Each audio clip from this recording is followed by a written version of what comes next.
دو پلڑے ہوں گے، ایک اس کی سوئی ہوگی جو بتائے گی کہ کون سا پلڑا بھاری ہے،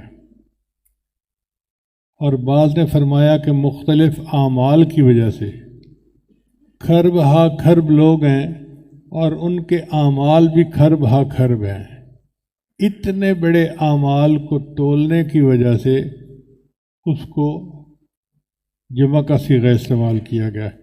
اس کو کہتے ہیں تفخیم۔ اس کی مثال قرآن مجید سے ملتی ہے۔ اللہ تعالیٰ فرماتے ہیں کذبت قوم نوح المرسلین، حالانکہ نوح علیہ السلام تو اکیلے تھے مگر ان کے لیے مرسلین کا لفظ استعمال ہوا۔ ہم اپنی زبان میں بھی اپنے بڑوں کے لیے جمع کا صیغہ استعمال کرتے ہیں۔ استاد صاحب تشریف لائے، استاد صاحب تشریف لے گئے، حالانکہ استاد تو فرد واحد ہوتا ہے مگر تعظیم کے لیے جمع کا صیغہ استعمال کیا جاتا ہے۔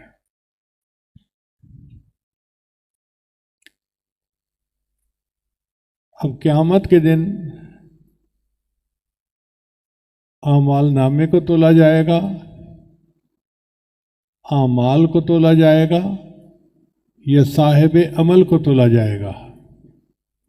تینوں کی روایات ملتی ہیں۔ اعمال نامے کو تولنے کی حدیث ہے کہ ایک بندے کے 99 دفتر گناہوں کے ہوں گے اور ایک اس میں کاغذ کا پرزہ جس کو بطاقہ کہتے ہیں وہ ڈالا جائے گا اور اس کی وجہ سے اس کا پلڑا بھاری ہو جائے گا۔ اور بعد حدیث سے پتہ چلتا ہے کہ نہیں، انسان کے اعمال کو تولا جائے گا۔ چنانچہ نبی علیہ السلام نے فرمایا کہ ایمان لانے کے بعد سب سے بھاری عمل انسان کا خوش اخلاقی ہے جو اس کے نام اعمال میں ڈالا جائے گا، یعنی جو خوش اخلاق بندہ ہوگا اس کے پلڑے کو بھاری کر دے گا اس کا عمل۔ اور صاحب عمل کو اس طرح سے تولا جائے گا کہ حدیث مبارکہ میں آتا ہے کہ ایک صحابی تھے عبداللہ ابن مسعود رضی اللہ عنہ، وہ بہت ہی کمزور تھے، جس کو ہم کہتے ہیں نا کانگڑ قسم کا بندہ، وہ اس طرح کے تھے۔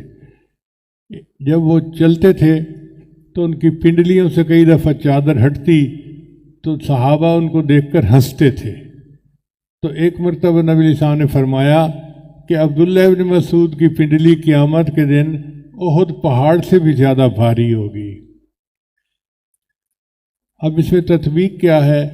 تطبیق یہ ہے کہ تینوں صورتیں ممکن ہیں، مگر اللہ تعالیٰ قیامت کے دن اپنے محبوب کی امت پر رحمت فرمائیں گے، جس کے اعمال تولنے سے مغفرت آسانی سے ہوگی، اعمال تولیں گے، جس کے نام اعمال کو تولنے سے مغفرت آسان ہوگی تو وہ نام اعمال تولیں گے، اور جس صاحب عمل کو تولنے سے عمل میں ان کی مغفرت آسان ہوگی، اللہ تعالیٰ اس صاحب عمل کو تولیں گے۔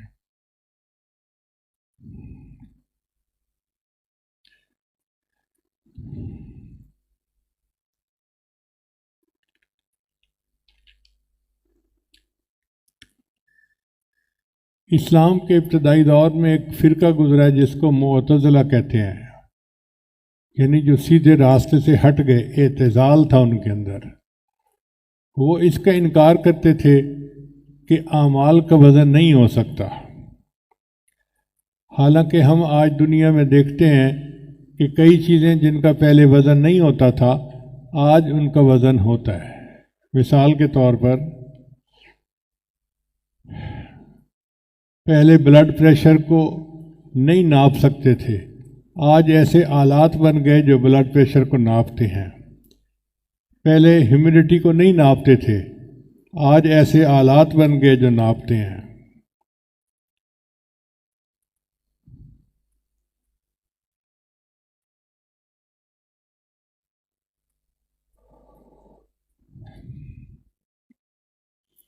پھر قال مجاہد القسطاس العدل بالرومیہ کہ قسطاس جو ہے وہ عدل کو کہتے ہیں اور یہ رومی زبان کا لفظ ہے، حالانکہ اللہ نے قرآن مجید میں فرمایا قرآنً عربیہ، قرآن خالص عربی زبان میں استعمال ہوا، تو پھر رومی زبان کا لفظ کیسے آ گیا؟ وہ اس لیے کہ جب کوئی لفظ عربوں کے میزان کے اوپر پورا اترا اور انہوں نے استعمال کرنا شروع کر دیا تو وہ پھر عربی کا لفظ بن گیا۔ اس کی مثال ایسے ہے کہ نمک کی کان میں جو چیز ہوتی ہے وہ نمک بن جاتی ہے۔ ہر کے در کان نمک رفت نمک شد۔ پھر دیکھیے دو الفاظ ہیں، ایک ہے قسط اور ایک ہے قسط۔ قسط کا معنی ہوتا ہے عادل اور قسط کا معنی ہوتا ہے ظالم۔ وَأَمَّا الْقَاسِطُونَ فَكَانُوا لِجَهَنَّمَ حَطَبًا۔ اس سے اندازہ لگائیے کہ علم کو استاد سے پڑھنے کی کتنی ضرورت ہے، صرف زیر اور زبر کے فرق سے معنی میں اتنا فرق پڑ جاتا ہے۔ اس حدیث کو امام بخاری رحمۃ اللہ علیہ نے بہت مضبوط راویوں سے نقل کیا ہے۔ حدثنا احمد بن اشکاب، مصریوں نے اس کو شکیب بھی پڑھا ہے، ابن حبان نے اسے ثقات میں لکھا ہے۔ امام راضی رحمۃ اللہ فرماتے ہیں ثقۃ مامون صدوق۔ پھر ابو زرع رحمۃ اللہ علیہ بھی ان میں سے ایک رجال الحدیث میں سے ہیں۔ یہ اتنے بڑے صاحب حدیث تھے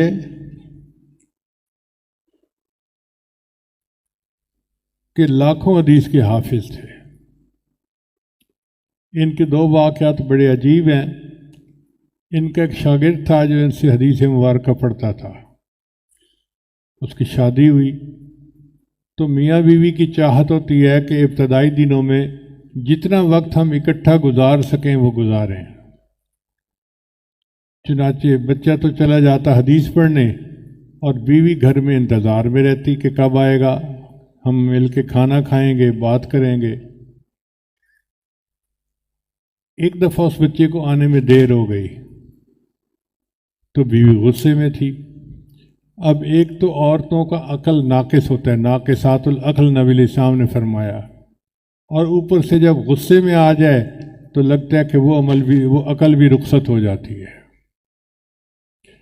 چنانچہ وہ آیا تو وہ شروع ہو گئی، تم چلے جاتے ہو، تمہارے لیے تو پیچھے والے مر جاتے ہیں، تمہیں کوئی پرواہ نہیں۔ جو گانے گاتی ہیں بیویاں، اس نے وہی گانا شروع کر دیا۔ اس نے کہا اللہ کی بندی، میں نے دوستوں میں وقت نہیں گزارا، میں حدیث پڑھنے کے لیے مسجد میں تھا۔ اب وہ غصے میں تھی تو اس نے کہا کہ تمہارے استاد کو کچھ نہیں آتا، تم کیا پڑھو گے اس سے؟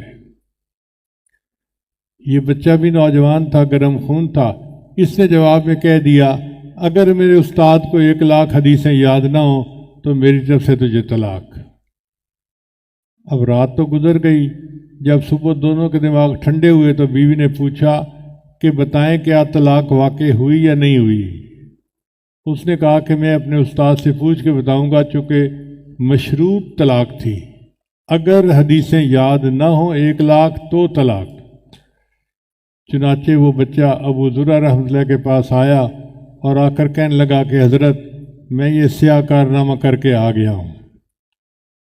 حضرت سن کر مسکرائے اور فرمانے لگے جاؤ تم میاں بیوی بن کر رہو، 1,00,000 حدیثیں مجھے اس طرح یاد ہیں جس طرح لوگوں کو سورہ فاتحہ یاد ہوتی ہے۔ 1,00,000 حدیثیں مجھے اس طرح یاد ہیں جس طرح لوگوں کو سورہ فاتحہ یاد ہوتی ہے۔ اور دوسرا ان کا واقعہ اور بھی عجیب ہے۔ ان کے اوپر جب آخری وقت تھا تو شاگرد قریب تھے، اب شاگرد چاہتے تھے کہ ان کو کلمے کی تلقین کریں، مگر ادب مانے تھا کہ جس شخصیت نے ہمیں ساری زندگی اللہ کے بارے میں بتایا پڑھایا، ہم اس کو کیسے یاد کروائیں؟ تو پھر ان کے دل میں خیال آیا کہ کیوں نہ ہم وہ حدیث ان کے سامنے تلاوت کریں تو خود بخود تلقین بھی ہو جائے گی۔ چنانچہ انہوں نے حدیث مبارکہ پڑھنی شروع کر دی، ان فلاں ان فلاں ان فلاں۔ جب 2-3 راویوں کے نام لیے تو امام ابو زرع رحمۃ اللہ سمجھ گئے یہ کون سی حدیث پڑھنا چاہتے ہیں، تو انہوں نے بھی ساتھ پڑھنی شروع کر دی۔ چنانچہ حدیث پڑھتے پڑھتے انہوں نے جب پڑھا من کان آخر کلام ہی لا الہ الا اللہ دخل الجنہ، اللہ کی شان دیکھیں کہ جب انہوں نے پڑھا نا من کان آخر کلام ہی لا الہ الا اللہ، ان کی روح نکل گئی اور دخل الجنہ، وہ پریکٹیکلی جنت میں داخل ہو گئے۔ اللہ تعالیٰ ایسی موت ہر کسی کو عطا کرے۔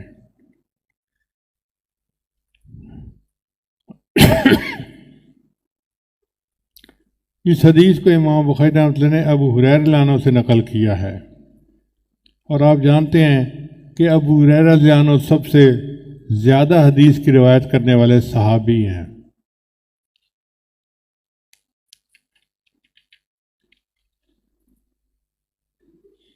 اب حدیث مبارکہ کے بارے میں سن لیجئے۔ نبی السلام نے فرمایا کلمتان، کلمتان سے مراد ہے کلامان، دو کلام ایسے ہیں، حبیبتان الی الرحمن، یعنی محبوب قائلہما، جو پڑھے گا وہ اللہ کو پیارا لگے گا۔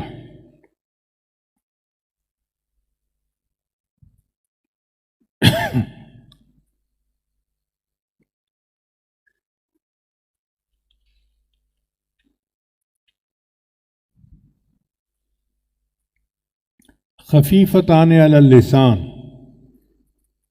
یعنی سہلتان علیہ للین حروفہما و سہولت مخارجہما، یعنی اس کلام میں کوئی حروف شدہ زیادہ نہیں ہے جن کا ادا کرنا مشکل ہوتا ہے، حروف قلقلہ بھی زیادہ نہیں ہے کہ جن کو ادا کرتے وقت مخرج میں حرکت ہوتی ہے، حروف استعلاء بھی نہیں ہے جن کو ادا کرتے وقت زبان کی جڑ تالو سے لگ جاتی ہے۔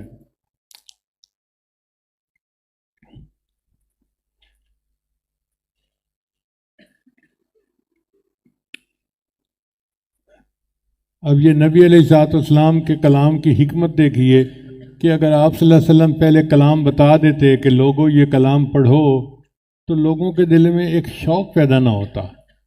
محبوب صلی اللہ علیہ وسلم نے ان کے دل میں شوق پیدا کیا، اس کو تشویق کہتے ہیں۔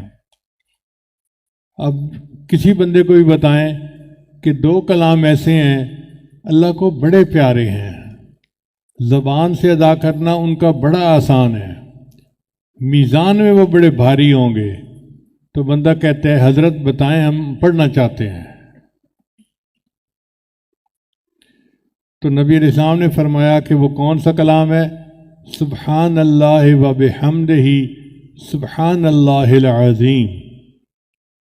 سبحان جو ہے نا، یہ کہتے ہیں اللہ کو کہ اللہ تو پاک ہے۔ دیکھیں کسی کی تعریف کرنے کے دو انداز ہوتے ہیں، مثلاً اگر کسی لڑکی کا رشتہ پسند کرنا ہو تو لوگ کہتے ہیں جی بڑی دیندار ہے، بڑی نیک ہے، بڑی عقل مند ہے، بڑی پڑھی لکھی ہے اور بڑی خوبصورت ہے، بڑے اچھے اخلاق والی ہے۔ یہ ہم نے اچھائی کو اس کے ساتھ منسوب کیا۔ اور دوسرا طریقہ یہ ہے کہ کوئی کہے جی جاہل نہیں ہے، کام چور نہیں ہے، ضدی نہیں ہے۔ اب اس نے منسوب نہیں کیا اچھائی کو، برائی کو اس سے الگ کیا، تو یہ بھی تعریف کا ایک طریقہ ہے۔ تو جب ہم کہتے ہیں سبحان اللہ، ہم کہتے ہیں اے اللہ تو پاک ہے، ہر کمی سے، ہر کوتاہی سے، ہر کجی سے، ہر عیب سے تو پاک ہے۔ تو اللہ کو یہ کلام بہت پسند ہے، اس لیے اللہ تعالیٰ نے قرآن مجید میں اپنی تعریف خود فرمائی فسبحان اللہ، اور اللہ پاک ہے۔ آپ غور کریں ہماری نماز کی ابتدا اسی سے سبحانک اللہم وبحمدک وتبارک اسمک وتعالی جدک ولا الہ غیرک۔ پھر ہم رکوع میں جاتے ہیں تو سبحان ربی العظیم، سجدے میں جاتے ہیں تو سبحان ربی الاعلی۔ کتنا ہم سبحان اللہ پڑھتے ہیں؟ ہم لوگ جو عجمی ہیں نا، ہمیں سبحان اللہ پڑھنے کی زیادہ عادت نہیں ہے۔ عرب لوگ بہت پڑھتے ہیں، مثلاً ہم اپنی گفتگو میں سبحان اللہ کا لفظ کثرت سے پڑھ سکتے ہیں۔ سبحان اللہ، آج مجھے فجر کی نماز تکبیر کے ساتھ پڑھنے کی توفیق نصیب ہو گئی، سبحان اللہ، آج صبح بچوں نے اسکول جاتے ہوئے تنگ نہیں کیا، آرام سے چلے گئے۔ سبحان اللہ، آج سارا دن بیوی کے ساتھ کوئی چخ نہیں ہوئی، دن بڑا آرام سے گزر گیا۔ سبحان اللہ، آج دفتر میں کوئی ایسا مسئلہ نہیں بنا کہ میرا باس مجھ سے ناراض ہوتا۔ تو ہم اس لفظ کو بار بار پڑھ سکتے ہیں۔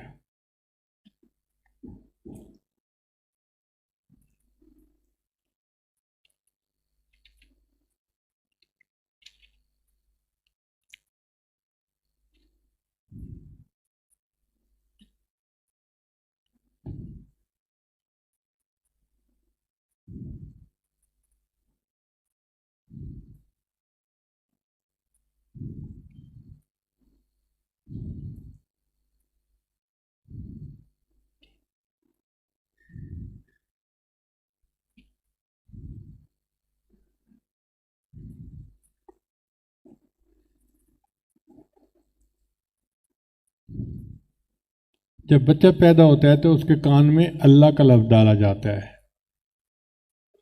ایک کان میں اذان اور دوسرے میں اقامت کہی جاتی ہے۔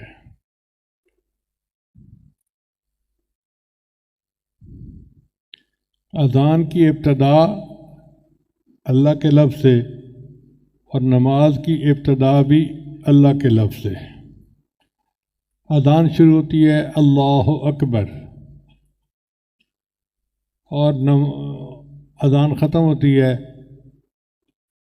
اشہد اللہ الہ الا اللہ، یعنی اللہ کے لفظ سے ابتدا اور اللہ کے لفظ پہ انتہا۔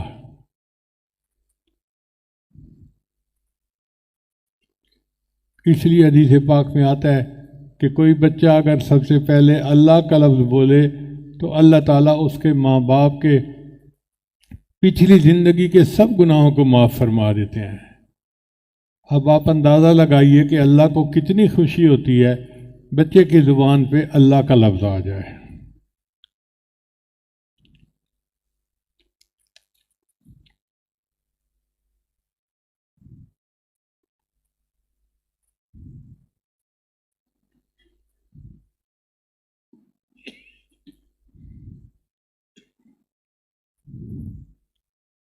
اس لیے یہ سبحان اللہ کا لفظ جو ہے یہ فرشتوں کی تسبیح ہے، اور کائنات کی ہر چیز یہ تسبیح پڑھتی ہے۔ اللہ فرماتے ہیں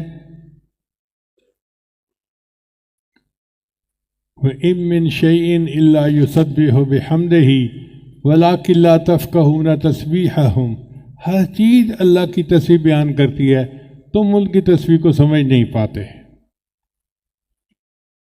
امام ربانی مجدد ثانی لکھتے ہیں تمام تعریفیں اللہ کے لیے ہیں جس نے امکان کو وجوب کا آئینہ اور عدم کو وجود کا مظہر بنایا۔